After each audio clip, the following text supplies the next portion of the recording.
Indian বিএসএফদেরকে এখানে আটকানো হয়েছে গাজীপুর মাওনা চৌরাস্তায় ইন্ডিয়ান বিএসএফদেরকে এখানে আটকানো হয়েছে। সাধারণ জনগণ এখানে আটকানো হয়েছে, ওরা এই দিক থেকে পালিয়ে যাচ্ছে। সাধারণ জনগণ এদেরকে আটকাইছে। সাধারণ জনগণ আসবে কোথায় থেকে আসতে স্যার? এ অনেক জনে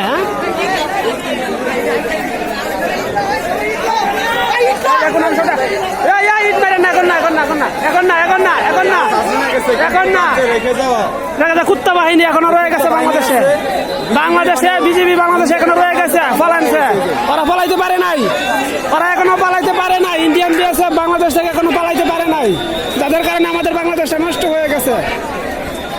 আপনারা বেশি বেশি শেয়ার করুন। এই যে ইন্ডিয়ান বিএসএফ কুত্তা বাহিনীরা গুলি করতেছে সাধারণ জনগণের উপরে।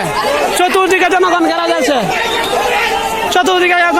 যাচ্ছে, এদেরকে চতুর্দিকে দেখেন হেলিকপ্টার ইন্ডিয়ান থেকে আসতেছে, সবকিছু ঘুরতেছে ওদেরকে এই করার জন্য।